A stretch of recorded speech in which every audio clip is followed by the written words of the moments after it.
Beautiful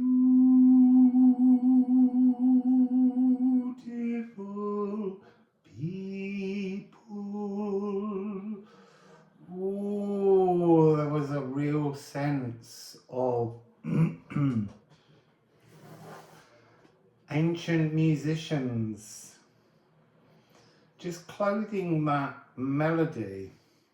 So it's 2025. I've been out and bought a new pair of trousers because there's something about new clothing and a new year. Who are you? Who are we going to be? So I've spent the last couple of days, having done all of my video making, just channeling so much. I've literally been sitting here shuffling cards, going out for a walk, coming back in, shuffling cards. There's so many amazing messages coming through. Really powerful, profound, transformative frequencies. This is the year of light. This is the year when we return light, when things renew. And also a sense of abundance is really powerfully strong. How do we connect with the abundance? Well, in many ways, there's an energy which is park your palace, whether that's the reading we're going to get right now. I don't know. There's a lot to do with Pluto hanging around. There's a lot to do with the profoundness of the color blue. I just don't know. There's portals, there's doorways, there's just magical opportunities all around us all around us all. So let's shuffle. I just want to say this place is full of wizards, people robed in wizards outfit. It's like walking on the set of Harry Potter. Oh, interesting, just this first two. Trine and square. So there is the message, do you want to be uncomfortable? Do you want to have sharp corners? Or do you want to get into a trine energy? And that trine energy is going to be somehow situated in Aquarius, Gemini, and Libra. That's the important trine. And then we have this energy of materialization. So I'm jumping all over the place. Oh, look, that's what this is. So the other cards we have is this frequency here of Pallas Athena, Aries, and squaring the chaos, smoothing out the edges of your materialization. So this is coming across as 444. This is something to do with the desires of the ego being totally and utterly inflexible. Really strong energy of inflexibility. B and B, that's really interesting. Fully formed consciousness. Fully formed consciousness that's so fixed it can't enter the body. It's too rigid. Moral compass challenges. That's the sort of energy which we're being asked to face. What's actionable? What is a fixed sense of being, and can you transform it to a trine? Can you soften the energy and bring it into the world? Well, I would say yes, but the way to do that currently seems to be, with 2025, the notion of parking your palace of true reflections. So this palace, I'm going to park mine tomorrow. Hopefully I get to go to Umzura. And I'm going to park my palace there. For the time being, I think it moves and shifts, but it needs a space to begin. Well, it doesn't shift. It always stays there, but extensions. There are these corridors through time and space I talked about in that frequency the other day in the Liffruma only reading, this energy of time tunnels, portals, Janus Geminus, Vaticinium, they're spaces between your sacred divine placements and your mundane profane placements, and they have to both exist. So your Palace of True Reflections is ultimately your house of divinity, and we need to build that energy. It needs to be deeply sacred. So to begin with, think about where you sleep and see that as your sacred inner sanctum. Is it something you share with somebody? Is it a space that's alone? Is it a place that you visit the astral?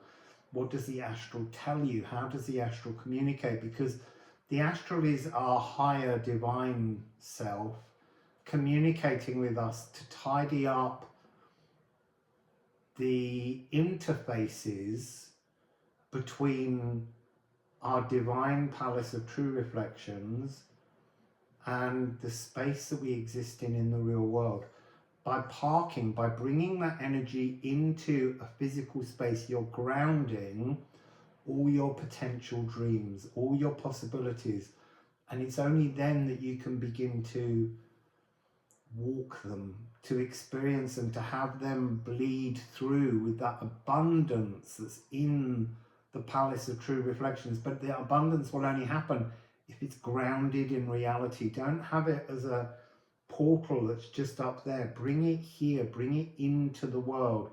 So the doorway from your place, the sacred space of sleep, you need to just be aware that that cell, that room, is your sacred interface.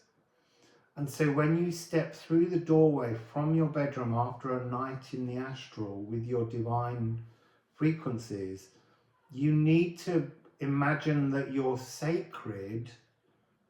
sacral pathway is now wired in and coming in to shine through you in your mundane 3D world existence. So something about the Palace of True Reflections. You see, and interestingly here we have Gifu and Fail. It's a cosmic gift. It is just that. It was always stitched in time, in the field of aether creation, in the field of dreams, but we've all been holding it in the dream space and not bringing it into the physical realm. So all of us need to just honor the sacredness of the Palace of True Reflections. That's the only thing I can call it at the moment. So we have one on the floor.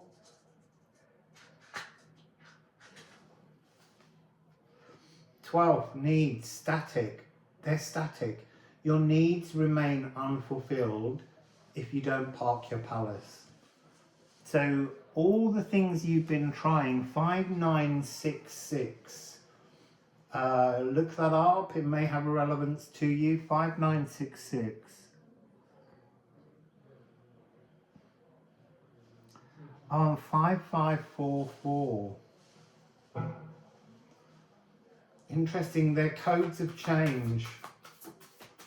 They're codes to help you park your palace.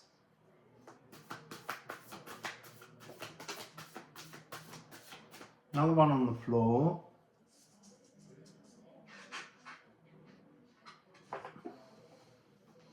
Seal.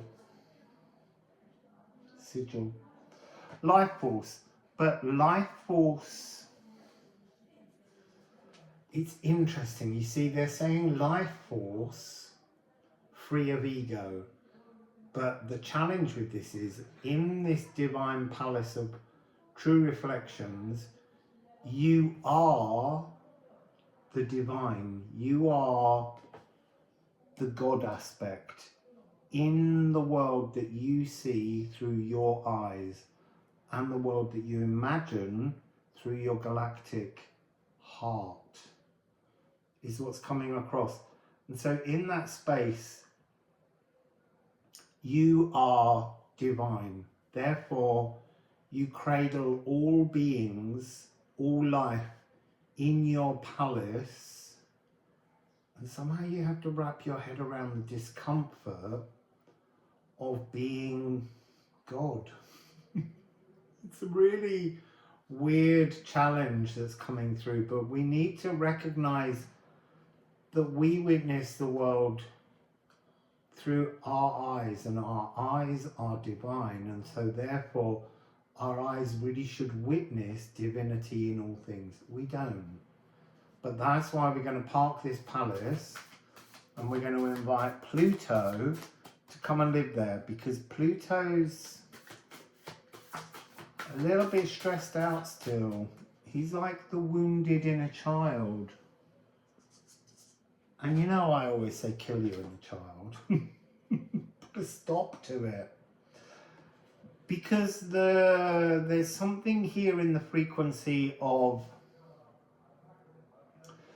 the inner child is emotionally stunted by the reality of the moral compass it's been trained to behave within.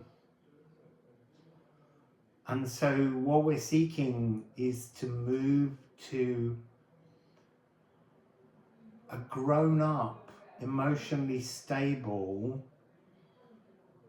inner spark, I want to call it. A spark that shines through you, with you, but it's very grown up. It belongs to a world of comfort and peace and love. And so that's really what we're doing here with Pluto. We're bringing Pluto into our palace of comfort, into our palace of compassion, into our palace of safety.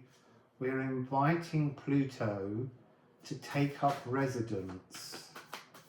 And slowly as this year goes on, more and more archetypes are going to join Pluto and help us to build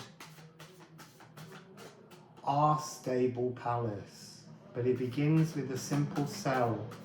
Bring down a cell where you dream, where you visit the astral. Bring it down and coronate it into the physical world. I don't know how it works yet. I'm just trusting the messaging that's coming through.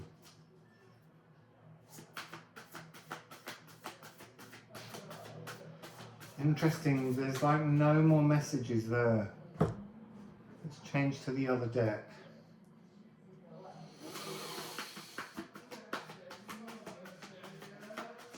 Crown chakra. It's almost like the top of our heads is a mirror ball, and the crown chakra can't seem to pierce in, and that's why it needs the assistance of the palace of true reflections, grounded, parked in the 3D world around us. That's what's coming through here. What else have we got, please?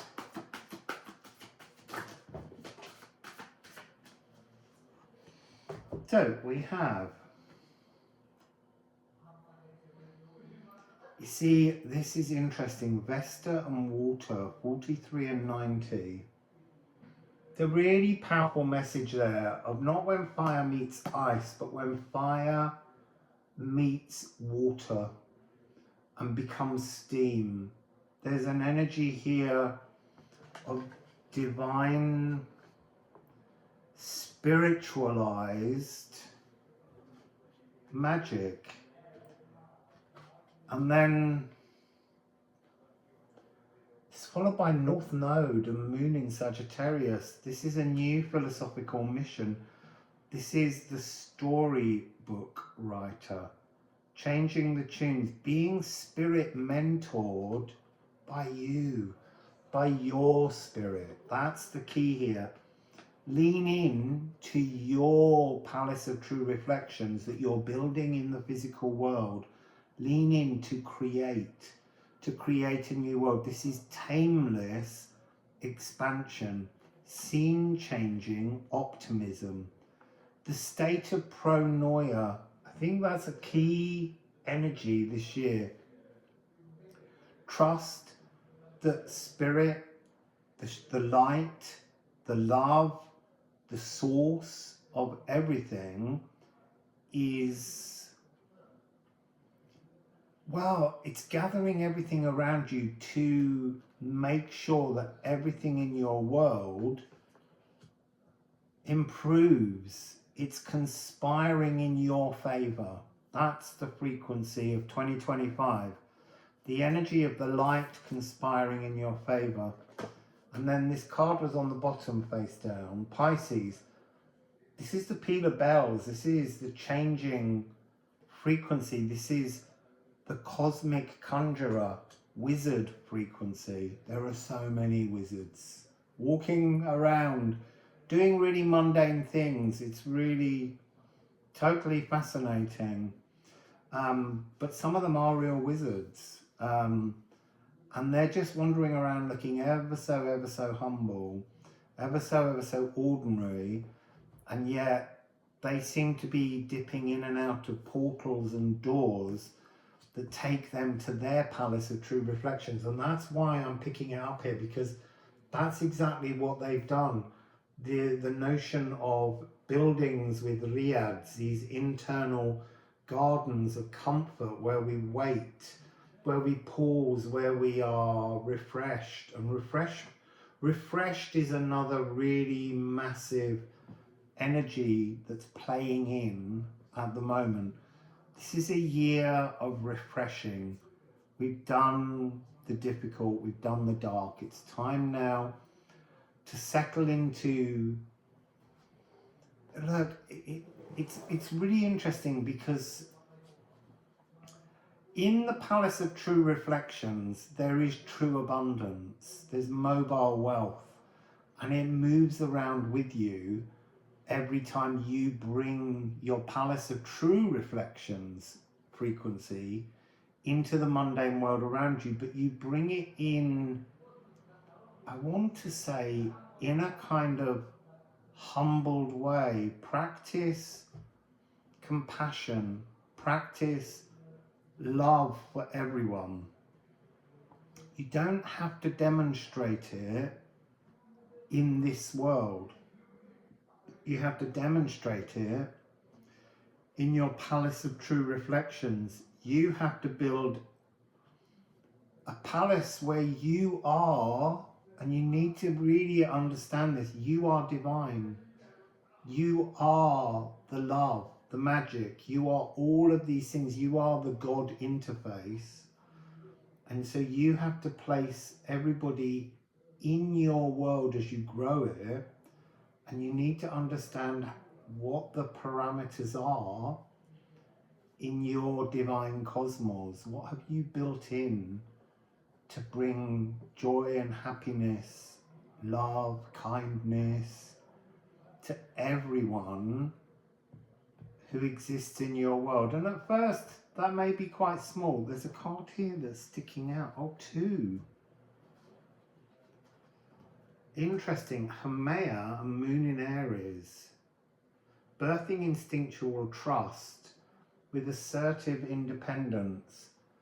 I think that has to be a key underscoring this frequency.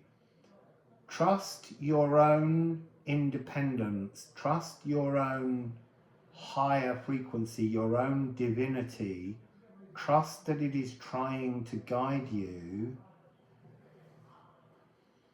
to your independence, but your independence somehow is a polarity in itself. You are here, the singular, light, loving, giving, compassionate frequency.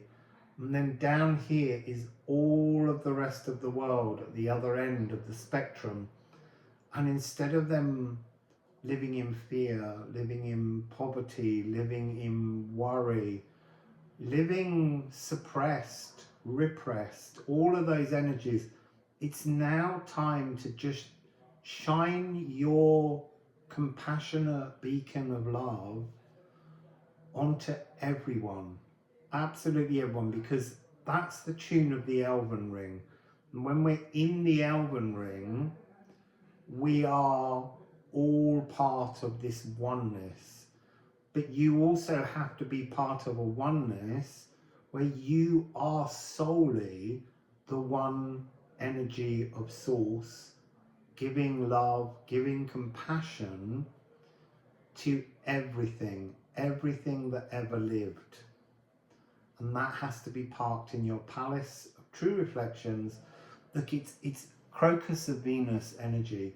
It's this notion that we talk about the cup, the yin and the yang, you know, the intention and the actioning, but you can't action anything if the intention doesn't have, I want to say emotional form in the real world, but it's more than just, it's akashic form.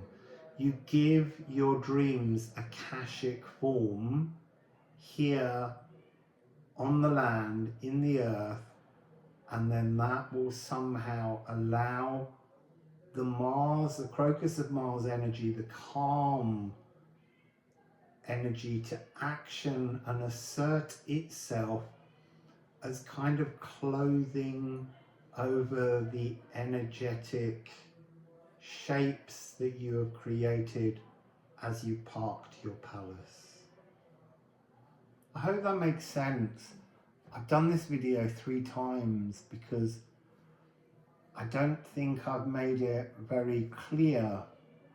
It's a very detailed frequency of things, and it's not fully formed in any way, and I'm not saying park it tonight. I feel like I've been trying to park mine for a few days, but it needs to be in your own time and space, in your own place. You need to practice, first of all, the sacredness of the place in which you sleep, and honouring the gifts that can come through that space if you just bring that space into the mundane. If you start bringing your dreams, bringing your heart's truest desires, the egoless desires, into this world, and it will turn up around you. So, Wassail, beautiful people.